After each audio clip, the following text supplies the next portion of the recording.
Well, welcome everyone to our June speaker series, and you guys are in for a treat. I am so excited tonight to talk to our sister in automotive, Amanda Gordon, and we are so excited to have you guys all again joining us.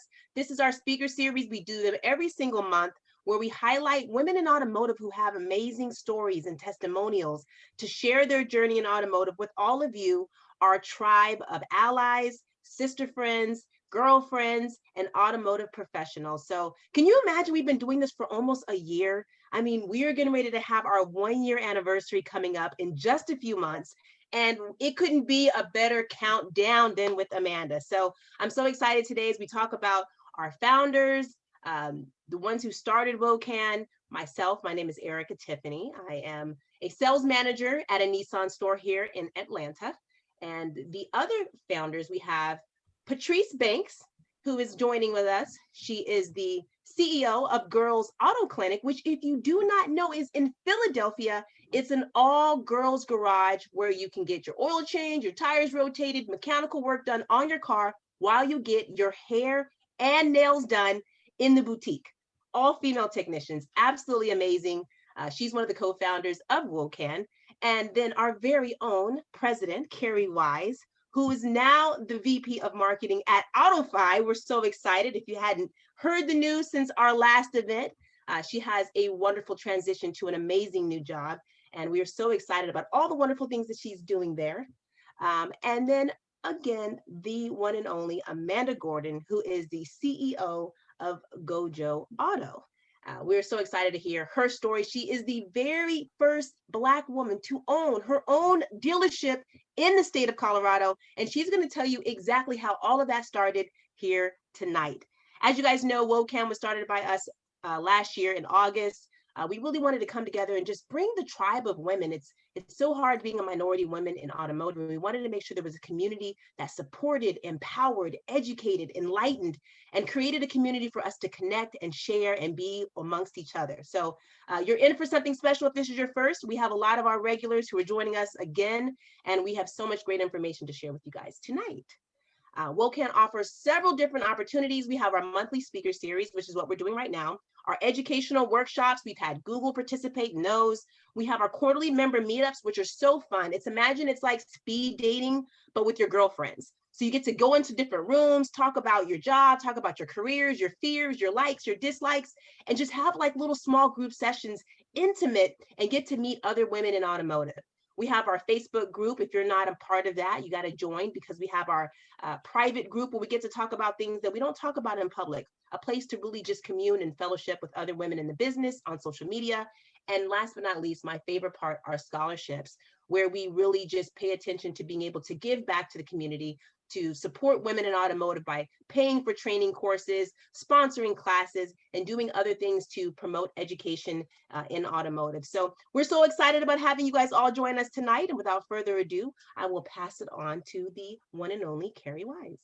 Yeah, and I just want to thank our sponsors. You know, what has been what was so much of a surprise to us, I think, when we first started, was the immediate support we got from the automotive and the corporate community, and our day ones, as we call them, because they reached out to us when we literally were a press release and an announcement in automotive news. So I want to thank Subaru of America, who's one of our first sponsors. And as you know, Subaru is more than just a car company. They are completely tied into their community. They are increasingly focused on diversity. In fact, Dr. Monica, are you still on? I'm not seeing the faces, but are you on? And I am. Okay, I'm not sure if we introduced you, Monica, but okay, Monica, now you're making me I'm gonna turn my light on. Sorry. Okay, no worries. You don't have to even be on camera, but I did want to I forgot if we ever introduced you, but Dr. Monica, maybe you can talk about, your focus on diversity at Subaru, just quickly. Sure, I'd be glad to. So I actually started at Subaru back the middle of April. And so it has been an absolutely amazing journey. The executive team, the leadership, everybody has been so welcoming and open.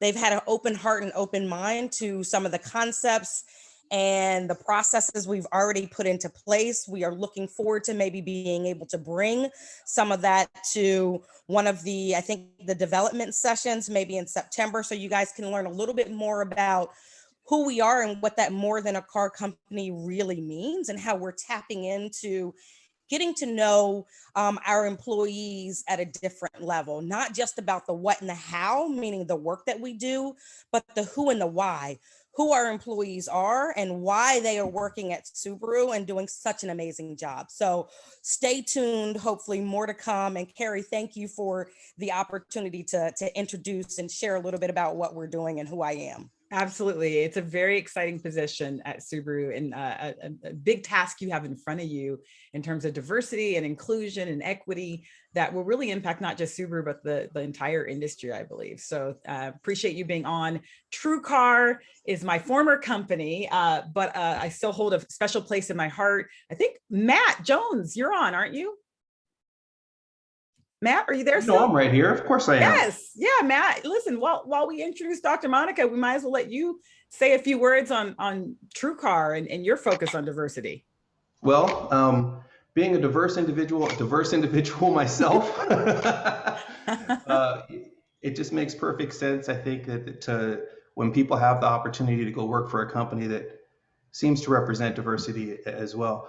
I mean, I think this is a safe space, and I feel comfortable saying that one of the reasons I chose to work at TrueCar was because of that person who has that WOCAN on their tile name right there, because there's so many people in high positions of color, and it was really inspiring to see that. And I don't think that those things are by accident. I think TrueCar actually does embody diversity, so it makes sense that TrueCar would be one of the first people to step up to say we want to support this. So everybody is so proud of you and everything that you're doing, and just couldn't be happier. Thank you, Matt. Thank you. And then Car Global, I can't forget them. I want to call out Kristen Lampkin, who I don't know if Kristen is on. If you are, speak up, Kristen, but she also focuses on diversity and inclusion at Car Global, and they've been very supportive of us as well. So appreciate all of our sponsors and everything that you've done for us at WOCAN and building this tribe that we've grown to almost 500 members within a year. So appreciate that. So we are going to jump right in. I am so excited to introduce our next speaker. I got to just tell you, she's a personal friend. I call her my automotive bestie because we have grown very close. And when you're a woman of color in this business, we're all 1 degree separation from each other, right? It's hard to miss each other because there's not many of us. But Amanda Gordon has an amazing story, from starting at the Gap in retail, and learning about the automotive business and jumping in and eventually becoming an entrepreneur and the founder and CEO of Gojo Auto, an independent dealer in Denver, Colorado. And just to put that in perspective, there are not that many women owners in the country, let alone women of color. Amanda is probably one of 5 in the entire country. So she is a unicorn and she does it brilliantly. You see her in this picture in this plaid jacket, and you think of a used car salesman wearing that plaid jacket. She redefines what a used car dealership is, what a used car retailer is, and it's just a beautiful thing to see. But what you'll learn in her story is it wasn't easy. And a lot of times when we see people at the top, we kind of assume they had a smooth path, and Amanda did not have a smooth path. And she's going to be very transparent in sharing that amazing story that started bumpy and ended up at the top. So without further ado, I want to introduce Amanda Gordon. Thank you, Carrie, for that intro. Brought a little tear to my eye. I'm emotional today. Let me go full screen. And I don't know. Oh, hang on. Oh, here, let me just make sure I give you rights there. I don't think I turned that on. So try it now. Okay. Do you see it? I think so. Can All you right. see my screen? Not yet. Try it one more time. Let me go share screen. There you are. And okay. Yeah. So thank you first, everybody, for being here and being a part of WOCAN. this is one of my like dreams come true. When I opened Gojo, I wanted to be able to touch as many women of color and people of color and entice them to get into the automotive space, and to be on this platform with my co-founders of a nonprofit that's doing exactly that we created a year ago. Just like it's almost too much. So thank you to everyone who's here. Thank you so much to my co-founders, Erica, Carrie, and Patrice for everything that you do as a part of WOCAN, and let's just get to it. So everybody, I'm Amanda Gordon, owner of Gojo Auto, and the story I'm gonna tell is from Gap to Gojo. And I am going to be really transparent and really real, because this is a safe space. And there's times when we tell pieces of our story because we give people kind of what we think they deserve, but I'm gonna give it to you raw and uncut today. So here we go. So first, A Star is Born. So I was born in Biloxi, Mississippi, to a Lori Johnson and a Victor Gordon. My mother is Panamanian. She was actually born in Panama City, Panama. And my father is from Houston, Texas. He was in the military. And that's me looking down, not paying attention. And that is the story of my life. And my mother and my father met at the NCO Club in Sacramento, California. That's the military club where they go and, do their thing. And that's where they met. Shortly after, got married. My father was relocated to Keesler Air Force in Biloxi, Mississippi, and that's where I was born. Shortly after, I'd say, I think I was about 2 years old. They realized that love was no longer in the air. The ether kind of rolled off, and divorce. My mother and my father got a divorce, and my mother and I moved back to Northern California by way of Victorville. Can you imagine? My father's name was Victor, and my mom moved to Victorville right after she divorced him. Oh my God. But she worked for the government, and there was an Air Force base there. And so that was her first detail. And then we moved to a place called Atwater, and then to Sacramento when I was kindergarten or first grade, somewhere around there. Oh, next slide. Natural born leader. I have a story that goes back. Us as little girls, we're made to be princesses and sit pretty and listen. But I have a story of one day when I was in second grade, my mother received a phone call from the principal of my elementary school, Florin Elementary. And they said, Miss Gordon, we got a problem. Amanda's at it again. And my mom's going, oh God, what now? She talked a group of kids into picking up a picnic table and putting it in the shade. First of all, what's the problem with that? My mom's like, well, did Amanda move the table? She said, no, she made everybody else do it. And my mom said, child, you better call me for a serious matter, and told them, no, we're not doing that. That's a sign of leadership. And we're not reprimanding Amanda for that right now. All the other stuff, yeah, talking back, all that, we'll get in trouble for that. But moving the picnic table, nah, we're good. So I love that story because it makes me think about how it all started.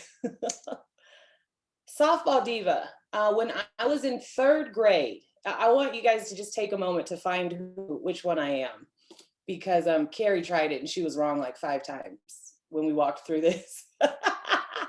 Softball diva. When I was in third grade, I brought a flyer home to my mother and my stepfather. My mother's actually here in the middle, and my stepfather is the one on the far left, Irvin Johnson from East Oakland, California, retired military, very strict rules.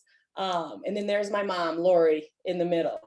And so I brought home a flyer to my mother and I said, Mom, I want to play volleyball. And my mom said, well, this says softball. I said, whatever, what's the difference? I don't care. So my mom said, okay, you need to be busy. Let's get you in softball. And it was one of the best things that ever happened in my life, because I was I was actually naturally talented as an athlete, and it kept me busy. I was always playing softball, and throughout my life, it's carried through as far as playing as a team, leadership. Gosh, the list goes on.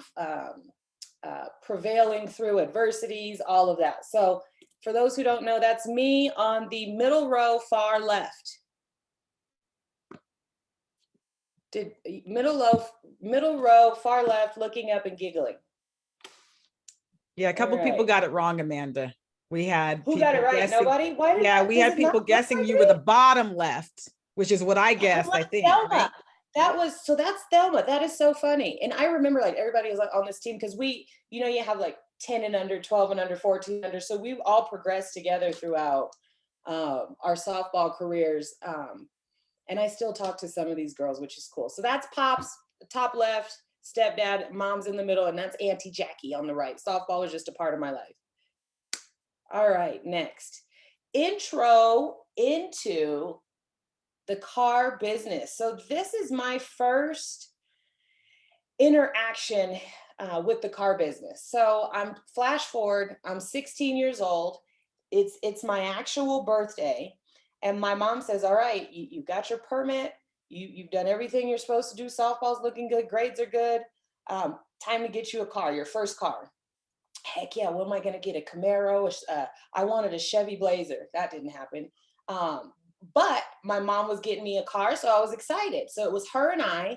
My stepdad didn't want any parts of it. He's like, you're not buying her first car. We don't do that. My mom's like, yeah, we do. I'm an only child. So I got my way. And so we go to the car lot, and this guy, top right, he looked just like him. I tried to find a picture of him because I can still see this guy in my head. He greets us at the front door, and my mom is, you know, she's a very anxious woman. She doesn't like confrontation. She doesn't like negotiating. She doesn't like any of that. She's like, you know, here, daughter's first car. I'm already uneasy. I don't have much to spend. It was like $4,000 or $5,000, which I'm sorry, that's a lot of money, particularly for a first car.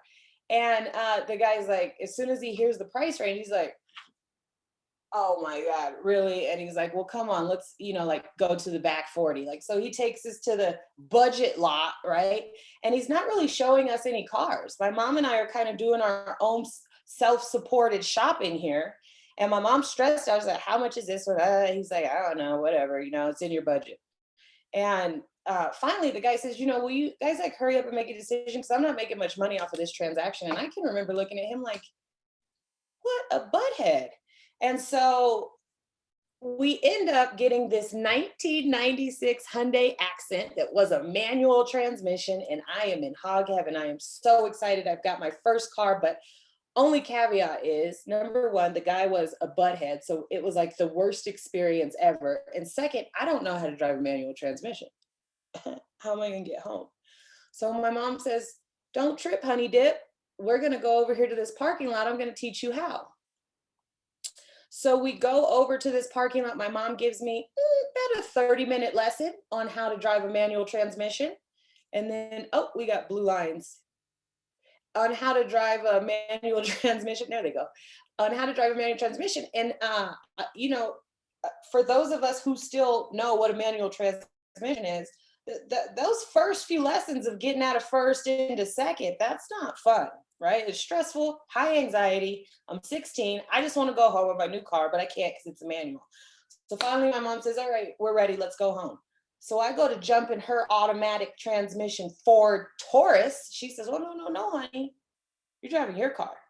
Okay, this is Northern California, Sacramento, the capital of California during rush hour traffic. I had to drive home in my brand new manual transmission. But anywho, we got home safe. And this guy, I will never forget this guy. Okay, next slide. Shit gets real. So my softball career,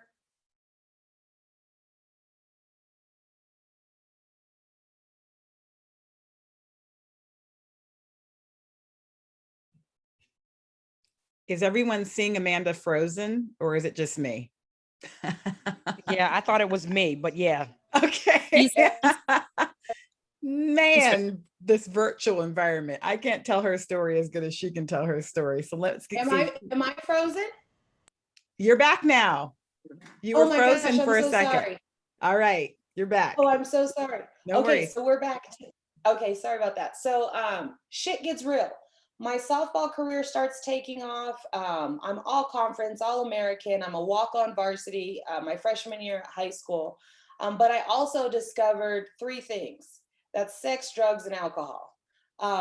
I was having some problems at home with my parents, so I chose to cope in ways that, you know, can start spiraling, particularly for a 16-year-old girl that's got a big ego. I was doing okay in school. I had AP classes, but I was coasting, and I was slowly starting to slip, right?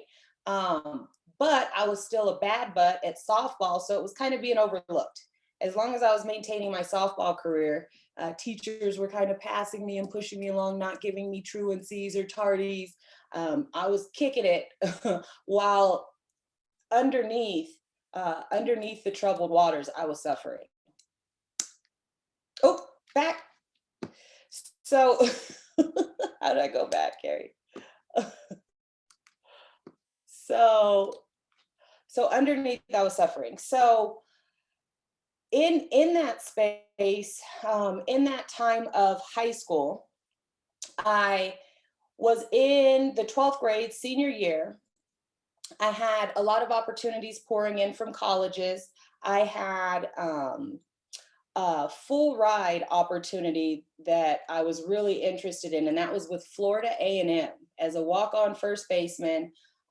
Really excited, and within this time, we had my amateur softball association called ASA used to travel to Denver, Colorado to have softball tournaments during the summers. And my mom fell in love with Denver. They had a government compound here that had all the different agencies. She loved the weather, she loved the views. And my senior year, she took a job in Denver, and I stayed back to finish high school. So struggling with drugs and alcohol, which nobody knows about except for my friends, and again, throw boys in there. And I thought, to get back at my mom, what would be a great idea is to not go to college, but instead to drop out of high school and, oh my gosh, become a stripper. So let me start the play again. There we go. So what the hell, right? But yeah, that happened. I ended up moving to San Francisco. I rented out somebody's basement. It took me an hour or two to pass the GED test. So I finished my GED, or my high school career, and kicked all of the potential opportunities to go to college, full ride, what every parent's dream, right? And I went straight balls to the wall on the pole. And I again, suffering from drug and alcohol abuse, didn't see anything wrong with it at that time. But slowly, the foundation that my parents had built, my mother and my stepfather, started coming out. And I said, you know, I think I can do different. I'm not going to say better, because this is a real profession, right? It's legal. But I'm going to say I could do different. So I made a decision to move to Denver with my mom. Change my life, change my ways. 2002, new you. And things started getting better, right? I loved the slow pace of Denver at first. I thought this was a cow town, and I thought, this is never going to work. You know, these people dress funny. You know, it's super slow. And I just don't know if Denver's going to work, but I knew it was better than what I was doing before. So I dug my heels in and started on the path of going back to school, because education was important, and I thought that's something I had to do. So I got registered at the local community college, and then I started working at the Gap. Now the Gap was the thing back in the day. Don't y'all laugh at the Gap, because the Gap was it, okay? If you worked at the Gap, you were, if you wore the Gap jeans, long and leans, you were in there. And if you had a Gap puff coat, you were in there also. So I was working at the Gap, and during my training, there was this regional manager, and I said, I want to be a regional manager just like her. She's coaching us, she's talking us through, she's telling us how she got her degree, and now she makes about 60,000 a year. That sounds like a great career to me. I'm just gonna go for it. I'm gonna balls to the wall. I'm gonna finish school, and I'm gonna be a career Gap employee, straight to the top. So as I'm working at the Gap, it's super funny. Like, people would come in and ask me to help them. If you don't know this about me, I'm kind of into fashion. Just a little bit. And I always have been. And so people would ask me to dress them. Oh, they're looking for their daughter, they're looking for their wife. Can I help? And they would like tip me. True story. I felt like I was back in the strip club. It was kind of cool. And so I'm like, oh yeah, Gap is the way. Gap is for me. Well, this lady named Kinmara Hughes came into my store, and she said, Amanda, don't even try to fit me in your Gap denim. I'm oddly shaped. We're not going there. I'm looking for a couple of blouses. Well, it took me 2 hours. She left for 3 pairs of pants, and she said, you need to come work with me. And I said, well, why would I work with you? Clearly I have a job, and I'm going to be regional manager for the Gap. You're tripping. She said, no, honey, you could do better. And she said, come visit me tomorrow at this place. Ha! So my very first car dealership, my first car dealer experience was with Honda in Golden, Colorado, which is where Coors Brewery is. Everybody knows Coors? Yes, it's actually made in Golden, Colorado, right by Planet Honda. And so I go in, and it's jumping. There's a lot going on. And she was a finance manager at Honda, but she recruited me. She said, you can make 6 figures like now, not in 20 years after you get multiple degrees, et cetera, et cetera. I'm like, oh, sounds good. I told my mom I had this opportunity. She was like, well, whatever makes you happy, as long as you're not stripping, I think I'm okay with it. And so I started back then. They would hire in pools of 10, and it would be like, may the best man win, right? No training, baptism by fire, go out there and sell 8 cars on average for 90 days or you're fired. And so I got out there. I didn't really know what I was doing. I knew I was good with people. I would meet and greet, and I would turn them to my closer or my team leader. In my first month, I sold 8 cars, made $6,000. I told college and the Gap, deuces, and the rest is, as they say, history. And I just want to say, I'm a fan of education, okay? I'm not knocking education. I just took a different path. Sidebar, Lee and Olga Payne, who own Honda, Planet Honda, my very first car dealership I worked at 19 years ago, I was at a Colorado Auto Dealers Association meeting out here, and I was sitting at the same table as them, having the same conversation that they were having, because now we're both owners. Won't he do it? Okay, next. So what's my next game changer? Oh, the family life. So as I am, pardon me, as I'm in the car business, I'm like making drug dealer money. Life is good. And I'm 20 years old. By the time I was 21, I was in finance, which was just crazy. And I was spitting paper, as we like to call it, living the fast life, hanging out with all my crazy car friends. And I meet Mr. Justin Coleman on the lower left, who was a Denver local, very rambunctious, great personality, knew everybody. I was fresh from Cali. When I met him, I had on Chuck Taylors and a Sacramento Kings t-shirt, okay? So I was Cali down. And we just hit it off. We had a lot of fun. And then we found out we were gonna have a baby. Well, both of our families agreed that it was best if we got married. So that's what we did. We got married. And this is our son. His name is Cash. That's when he was a little chunky monkey baby. And that's when he's a little bit older. He looks just like his daddy. Now he's 15, and that's a whole nother story, but that was the family life. So one thing, when I was in car sales, I was able to bring Cash with me to work when I needed to, because I was always a producer. People ask, how do you work the hours? How did you make it? as a mom in the car business, I was able to figure it out because I was a producer. And I think that's important for people to know that when you produce and when you have value, some of those rules are going to be able to be bent for you as a woman in automotive. But you've got to be worth it. You've got to provide some substance and some value for management to do that. And so as time progressed, I got out of the car business for a little bit because I wanted to be there for my kiddo. And then my world was rocked. For reasons I won't speak on now, because my ex-husband and I are very awesome. We got a divorce, and it was not pretty. Okay, it was not pretty at all. It was very tumultuous. I was going through some things. I got very heavy into alcohol, and I did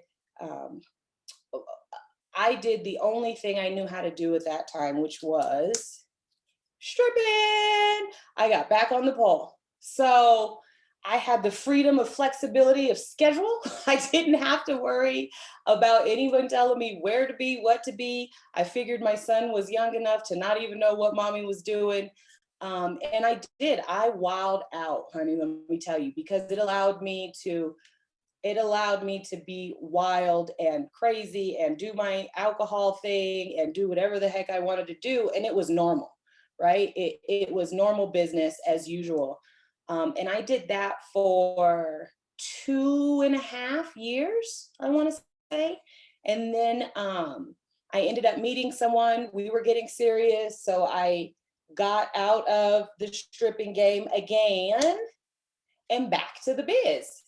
Now, when I went back to the car business, now this picture to me is the car business, because when I think of the car business, I think of this guy and I think of that daggone car. So when I got back into the car business, things were rough for me also. I can't stress enough, I struggled a lot with alcohol and drug abuse. And so I had a lot of different jobs. I worked for 7 different companies in 5 years. And every time I left a company, it was their fault. They didn't have enough leads, their inventory sucked, management was awful. It was always their fault. And come to find out, it might have been me. While working for all these different companies, and it started, I was at the franchise dealerships, right? My connections got me into the franchise dealerships. And then I was at a smaller franchise dealership. And then I was at an independent, and then I was at an independent that just opened. And then I was at an independent that wasn't doing very well. And I kind of started thinking, what the heck am I doing? But my customer base in the independents gave me purpose because they needed financing, they needed help, they needed a car. It wasn't their second car that they needed just to leisurely drive around in. It wasn't a Honda Odyssey for their nanny, because been there, sold plenty of those. It was transportation that they needed to get to work, that they needed to pick up their babies, that they needed to get to the grocery store, that they needed to have a quality of life. And to me, something felt different about those transactions than being at a franchise store. So on, let's see, 7 dealers in 5 years. Yeah, here, there, and everywhere. On November 23rd, November 2nd, I'm sorry, of 2018, I got a word from my higher power that it was time to change the way I was living my life. And I got sober. The significance behind that is when I was at my last independent dealership, I was privy to the information behind the scenes. I was like a general manager, but I was only generally managing myself because it was me and the owner, right? And I would tell everybody, I'm a GM, I'm a general manager. Well, it was me and the daggone owner, okay? So I was privy to the information behind the scenes, and I said, if this guy can do it, I can do it. And so I talked to my mom about it. I talked to a couple of people. I was on, I would do the board for the Colorado Independent Auto Dealers Association. I would do their gala because I wanted to be connected to the industry. So I talked to some of the dealers with Colorado Independent Auto Dealers Association. They said, you know, why don't you just become a wholesaler? Or why don't you just become a dealer? Why don't you do it yourself? It's, you know, it's easy. And I said, yeah, I'm going to do that. So I took a leap of faith on August of 2018, and I applied for my dealer's license. Now, Colorado has one of the strictest auto dealer policies. And so it took a lot. It was about a ream of paper of documents. It was a lot of background checks, which, as we know, made me a little nervous, judging by my past. And that was August of 2018. Come November of 2018, I still hadn't heard about my dealer's license. And I was on a jog. Living in Colorado, there's a lot of active people, so I took up jogging. And I was on a jog, and I was talking to God, and I said, I don't know what you have for me, but I really want this car dealership. I think it's going to be a big deal. And no different than I'm talking to you right now, God said, I'll give it to you, but you got to get sober. You can never drink again. And I had gone back and forth to AA and done other things with my life prior to, but that night I went to AA, and I have been sober ever since. I am coming up on 3 years, and it completely changed my life. So that's where this AA little coin comes from. And lo and behold, 3 weeks later, I got my dealer's license, and I became the first Black woman in the state of Colorado to own a car dealership, which blew me away, because it was 2018, right? Not 1818. And so I had to go before the dealer board because your girl had a couple of blemishes on some things. So I had to stand before them and prove to myself that I deserved this dealer's license. My mother actually co-signed on my dealer's license. She's not on the business, but she is on my dealer's license to add some stability to my profile. And I stood before 12 Caucasian men, and they granted me the right to have a car dealer's license in the state of Colorado, allowing me to become the first. As I walked out from hearing the news that, yes, we're going to give it to you, I cried like a little baby. I'll never forget that moment. And I sat in my car. I called my mother. I called 2 of my best friends. And then I sat there and I said, time to get to work. Something immediately shifted. I felt a responsibility. I felt an obligation to be wildly successful, because now it wasn't just me. It's an entire community, an entire race, an entire creed of people that I am representing, and failure is not an option. So I got to work. Gojo's grand opening. Next to me, so I've got my son's friend, his little friend girl, standing to my right here. That's my lovely mother. My son is standing next to me. That's my Gigi. She's 82 years old, and you'll see holding the grand opening signs beside me are my day one, Alejandra, Alex, and Cami, who was my first salesperson. So we had a beautiful grand opening. The community came and supported, and it was absolutely phenomenal. I was shocked at how many people got behind me and rallied to make sure that Gojo was a success. One of my proudest moments of my life was the grand opening. Humble beginnings. Gojo Auto started in a 400 square foot office. This is funny. So that's Pam. I remember her name like it was yesterday. That's our first office. Okay, so I want you to take a look at this picture, because if you look in that window, you can see the refrigerator and the microwave is inside the sales office, because you have to do what you got to do when you're first starting out. So that was also the waiting room, the showroom. It was on the 3rd floor. Everybody who came in said, I didn't know how to find you. This doesn't look like a dealership. So my ego is like, well, it's the same dealer's license as the one you walk in when you go into Toyota. And then this was my inventory. You see these 6 cars? That truck is a rear wheel drive. I bought that on accident. I called her Patricia. She had a name. And this was the Gojo inventory. This is how it started. I mean, That's it right there in plain sight. And this is today. We've got about 50 cars in inventory. I've got 10 employees. This is the new Gojo showroom down here. We've got 2 offices, a conference room / break room. To see how far it's manifested. I mean, there are genuinely days I stand out there and I remember those 6 cars and I see where we've come right now. And it's a phenomenal testimony to hard work, resiliency, and just not giving up. I knew when I heard that voice on that jog that I'll make you wildly successful if you sacrifice.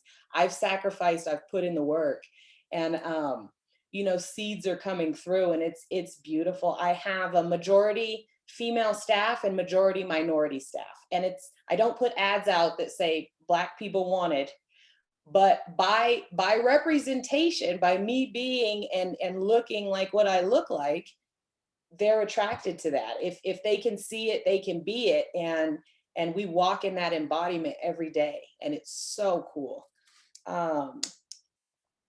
What we've done in Gojo Auto's history, we started January 1st, 2019. The Black Chamber of Commerce gave us New Business of the Year. In 2020, we won the Walk Your Leadership Mayor Wellington Webb Leadership Award. Personally, I got 2020 Auto Remarketing's 40 Under 40. This year, Denver Business Journal's 40 Under 40 Award. 2021 Colorado Companies to Watch, which they select 20 companies out of the entire state, and Gojo Auto was selected as one of them. And then this last one, I'm just going to throw it out there because, you know, I'm going to put it out there. Remember that story I told you of the board I had to sit in front of? Well, 3 weeks ago, I got a phone call from the director of the board, the Colorado State Dealer Board, who's the one who issues the licenses. They do all of the consumer protection. They make sure that your marketing is correct, that you're following all of the laws. Sitting at the head of the table, that is the table when it comes to automotive. I got a call from the director and she said, "Hey, Amanda, this is Chris. I'm the director of the dealer board." I immediately said, "Oh shit," because you never want to get a call from the dealer board. And she said, "Just so you know, not bad. I saw your spotlight on 9 News. 9 News did a article on us for Women's History Month back in March. She not only saw the snippet, but she went as far as to read the article. And I told my truth in that article. I talked about my dancing, non-ballerina dancing. I talked about my history with alcohol and drug abuse. I laid it all on the line, and this woman read it and decided that I would be a good candidate to represent the Colorado State Dealer Board. So talk about a full circle moment. It still brings tears to my eyes to think that if a woman or a person that looks like me is having to go before the dealer board and they see me sitting there, they know that they have a chance. And that is like, whew. So moving right along, next slide. I don't want to get emotional. I'm already having an emotional day. This is what we have done. This next slide is going to be tough. This past April, I lost my mother. She was my rock. She was my world. She was my everything. When everybody else counted me out, she lifted me up. And this morning, I actually closed on her house. I sold her house. And so that's been something that I've been dealing with on top of being a single mom and a business owner that's growing. You know, heartbreak, loss, grief. It's something that we still have to deal with, but it's something that can't stop us. And I don't want to stop her legacy or stop my legacy just because she's no longer here. In fact, I want to go even harder to make her proud. What's next for Gojo Auto? Hell, I don't know. I think about this a lot. Right? I think about it, but I don't want to interrupt what God has planned. I want to show up and I want to give it all I got and lay it on the line, knowing that everything's going to be all right. You know, I get solicited for franchise opportunities. You need to open a franchise. You need to do a franchise. Well, number one, I don't want anybody telling me what to do. If I want to paint my building pink on a Tuesday, I want to paint my building pink on a Tuesday. And I mean, it's bigger than that, but the constraints of franchising, you know, that doesn't really entice me. And also, when we're doing certain numbers, our bottom line looks as attractive as a franchise dealer, but there are perks to it. I don't want to say it's completely out of the question. But something that I've thought about is franchising Gojo Autos. How come I can't be the franchise? Well, the truth of the matter is I can. So that's something that I toy with.